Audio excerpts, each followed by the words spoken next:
Hello my friends, my name is Artur Rehi and I am an Estonian soldier. In the Estonian infantry where I was the communications, I always traveled around behind the company leader who was sitting in the front of the G-Wagon and I was sitting in the back. We have these G-Wagons from the 70s, not these black mafia types, but the original diesel engine Mercedes-Benz G-Wagon military edition. They're good. You can go through a small forest with them, they don't break down much, but they're nothing to compare to the Humvee of USA. Humvee, that's the beast, that's something we would love to have, but it's expensive. As in Estonia, as a small country, we can't afford them. But the Humvee, turns out it's becoming obsolete for the Americans. They are going something that the company Oskosh is doing, something armored infantry transport on the front line, something like that. We're gonna react to that today. It looks insanely beautiful. I love this. I love that design of the new car. It's basically the new Humvee, if you don't know. We're reacting to the new United States Army Humvee that transports dudes right to the battle zone. And it can take small arms fire and might even take an RPG. We don't know, we're gonna find out. My friends, before we go into this video, I have two segments I will have to do because as a YouTuber I rely on these things. I cannot just produce material, I have to give attention to the patrons and then do a little ad. I hope you can keep up. The tea is always too hot. We have Patreons tier 10 and up, these what we're going to mention, and they are the ones that really have contributed to this channel. I'm very thankful from my heart to you guys who you have supported this channel. We have Rohje, Mr. Shepherd. Thank you for supporting the channel. We have Mr. Jeremy S. Mr. S, thank you for becoming a Patreon. Finally, we have Peyton Kennedy. Yes, the grandson of John F. Kennedy. Lovely. I'm so glad we have presidential support on our channel. Thank you all Patreons for supporting. If you want your name to be read out loud, then become a Patreon 10 or up. I will read your name. Thank you. You guys make this channel happen. But now I have an ad for you that you haven't seen in a long time. We have two watches right here. Rohje watch from reindeer leather straps. It's a wristwatch, and another Rohje watch from full metal. They're both beautiful. Let me show you this. Oh, hell, I broke it. No, I didn't. You cannot break these watches. They are unbreakable. Straight from Finland, Rohje. It is a word that means brave and daring and adventurous. This is what this watch represents. I do wear these watches daily, so I do recommend you go and get it. The link is in the description below. This is the longest standing sponsor of Artur Rehi channel, and it means it helps me live. So yeah, go get the watch. Thank you. My friends, the new vehicle is called JLTV, which is Joint Light Tactical Vehicle. I want to find out what it's all about and if we in Estonia again can buy it. I don't think so. Hello everyone, you're watching the channel Military TV. That's the Humvee, right? The venerable Humvee was the first fielded to combat units in the mid-1980s. It had impressive mobility. It was fast and extremely reliable. But beginning in 2004, the vehicle that was designed for the European battlefield began to struggle when it faced a determined Iraqi insurgency.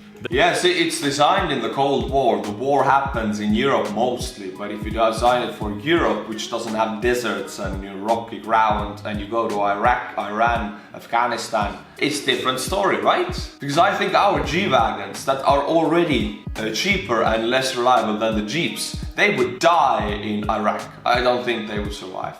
That fought with improvised explosive devices or IEDs. Ooh. Soon, images of burnt-out, twisted Humvees became a symbol of America's struggle to cope with a new, horrific type of warfare. The military. Okay, yes, it's sad they lose the Humvees, but the Americans have never lost an Abrams tank to the Iraqis, to the Taliban. No, but they have not lost a single one. I love the Abrams. It's a very strong beast. Eventually replaced many Humvees with heavy-duty vehicles called MRAPs designed specifically to withstand roadside bombs.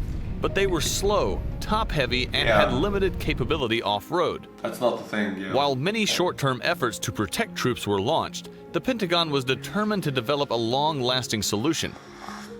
It first approved the Joint Light Tactical Vehicle, JLTV, as a program of record in 2006. I love it. I love the It took looks almost of a decade it. for the JLTV to become a reality, but in August 2015, Oskosh Corporation was selected over Lockheed Martin Corporation and AM General LLC to build the... Hey, let's talk a little bit of how big of a thing it is if some company is chosen over others. This military contract thing in USA makes millions, billions of dollars. For example, the US government, right? The US military, they need something. So there are these private companies, Boeing, Lockheed Martin, Oskosh. They are offering that stuff. The US government makes a competition. Who offers a better project, they will get the deal. And this is a huge thing because the deal is worth tens of billions of dollars. If you win this Humvee competition, you will be ordered 100,000 JLTVs, 50,000. Every one of them costs $500,000 or more. If you put that into money, that's billions of dollars, isn't it? So it's a really big thing. What company wins the competition to produce these things for the United States military? Because they will be needing them for decades. Not just one time, no, decades. They produce them, they maintain them, they make the spare parts. And maybe they produce more if they want to buy more, if it's a good vehicle. It's a lot of money. So yeah, Oskosh, never heard about the company, but this is their huge victory here, I think. They will be a big name if they're not already. Sorry, I don't know. But yeah, it's American capitalism at its finest, and I love it. JLTV for the Army and the Marine Corps, a program that could exceed $30 billion to meet the current joint service requirement. 30 billion! After $30 over billion. 3 decades of faithful service, the United States Army and Marine Corps are replacing the AM General Humvee in frontline service with the Oskosh JLTV. Although Humvees will continue to serve behind the scenes with the Army and Marines until 2050, the new JLTV is as much as a technology leap over the Humvee as the Humvee was to the Jeep-like Ford M151 before it.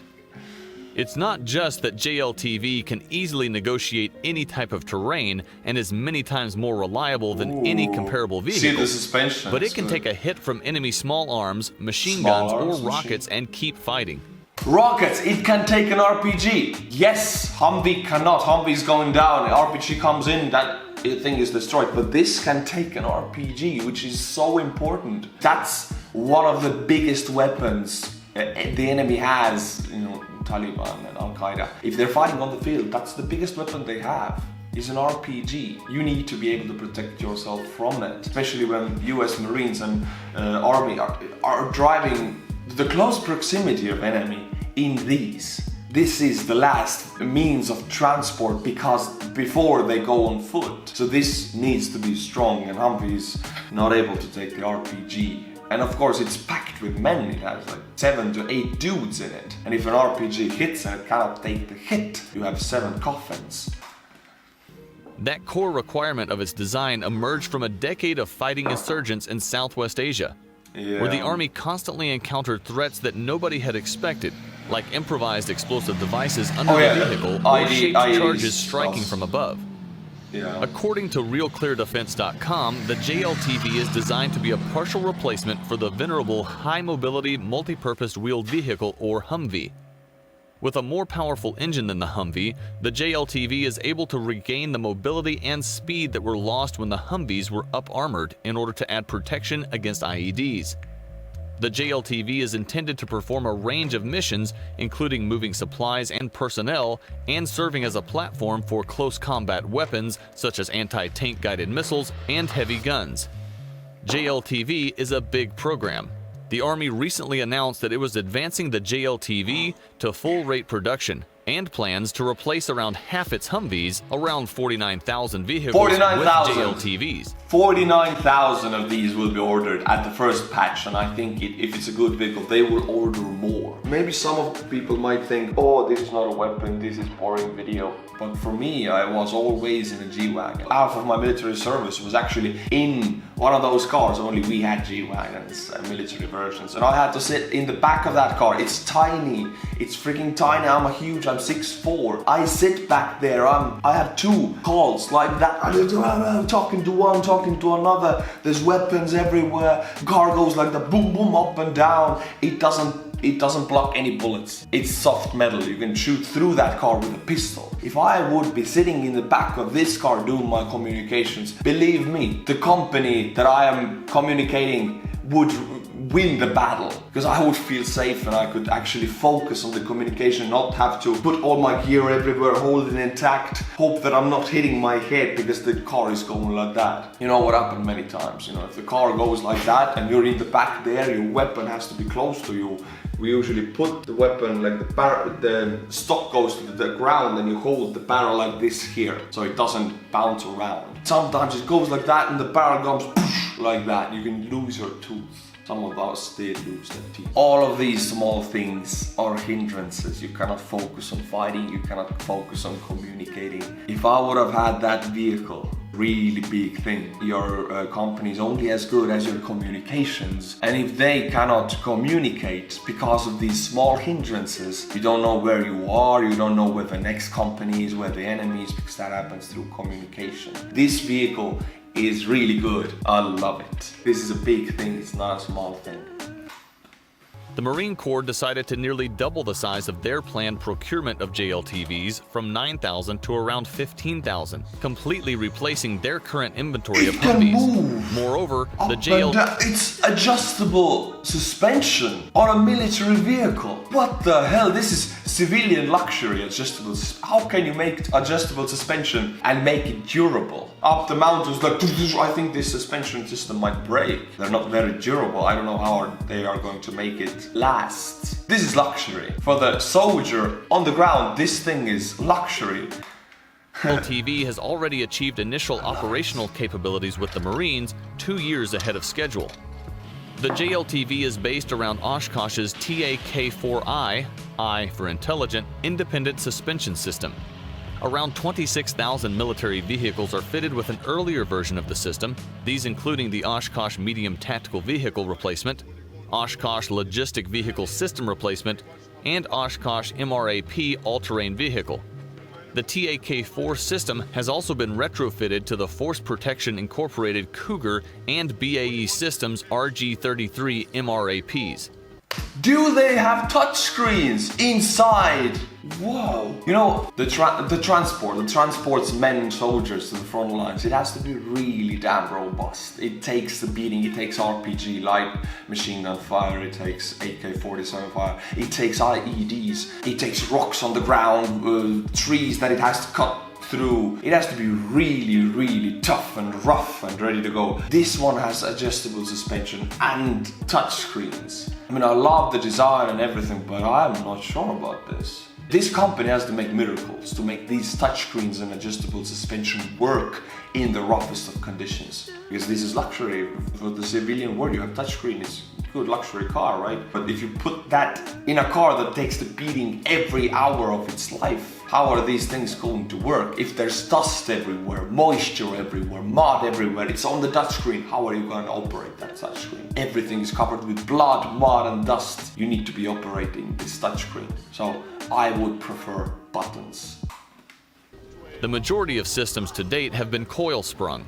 The TAK-4I version fitted to the JLTV remains undisclosed but is not coil sprung and is of the variant adjustable ride height type with up to 20 inches, 51 centimeters of wheel travel, 25% more than the current standard. The JLTV's suspension-aided egress system capability levels side to side and front to rear on slopes or grades when selected by the operator. The front and rear suspension height can also be independently controlled for ship and transportability. The suspension system has ride height control at all 4 wheels. It uses a Duramax V8 engine, much like you would find in a Silverado or a Sierra pickup truck. You're using a V8 engine in this? I don't think it's going to be enough, honestly. V8 in this needs more. And they said this is more powerful than the Humvee. The Humvee was even weaker. Duramax V8, it's a very strong engine for the civilian trucks. Silverado, it's a very good and powerful engine, but in a military vehicle, I don't know about it. You know more about this, let me know in the comments. Did the Humvee use the same thing, the civilian engine? I think they need to make a new engine that can take more beating. I mean, we have seen Whistling Diesel. What he does to cars is what happens on the ground in Iraq. What he does to the cars, he destroys them in 10 minutes. This is what happens in Iraq. Rocky grounds, woods, you just go through them, you give a beating to the car. It needs to be able to take it, and the engine also. I don't know, I might sound really stupid right now. Maybe it works, and it has worked for 20 years and I don't know it, I'm sorry. That's actually been modified by Gale Banks for any of you NASCAR fans. And then we use an Allison modified transmission as well. So to the max extent possible, we used a lot of commercial technologies with the Powertrain, etc. Yeah, commercial technologies. Oh.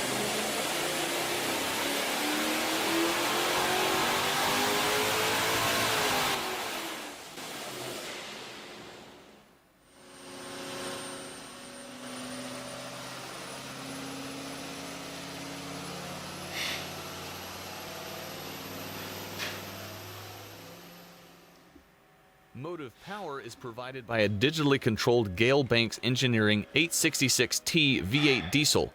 This based on the architecture of the General Motors Duramax LML.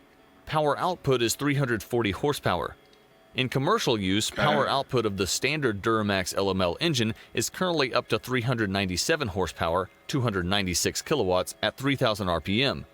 Production of the Duramax LML engine concluded in 2017, the unit replaced by the Duramax LP5.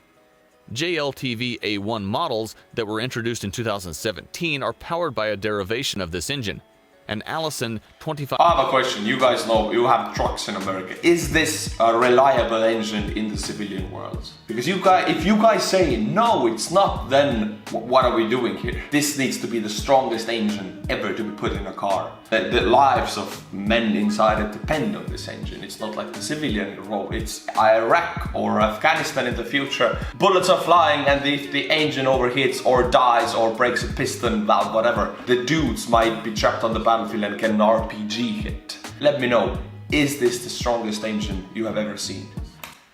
500 SP 6-speed fully automatic transmission is fitted.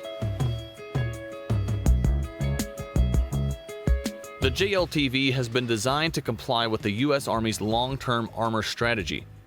The long-term armor strategy system follows an A-kit, B-kit principle, with vehicles designed, fitted for, but not with protection. Protection kits can be installed and uninstalled from vehicles in the field using only basic tools. The A-kit is fitted on the production line and is a combination of a limited amount of armoring in difficult-to-access areas of the vehicle, together with a significant amount of armor installation attachments and required support structures.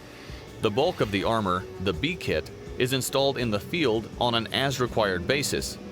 2 soldiers can install B-kit armor in 5 hours. An 800-pound RPG protection kit can be installed in 2 hours at field-level maintenance and completed by the crew within 30 minutes.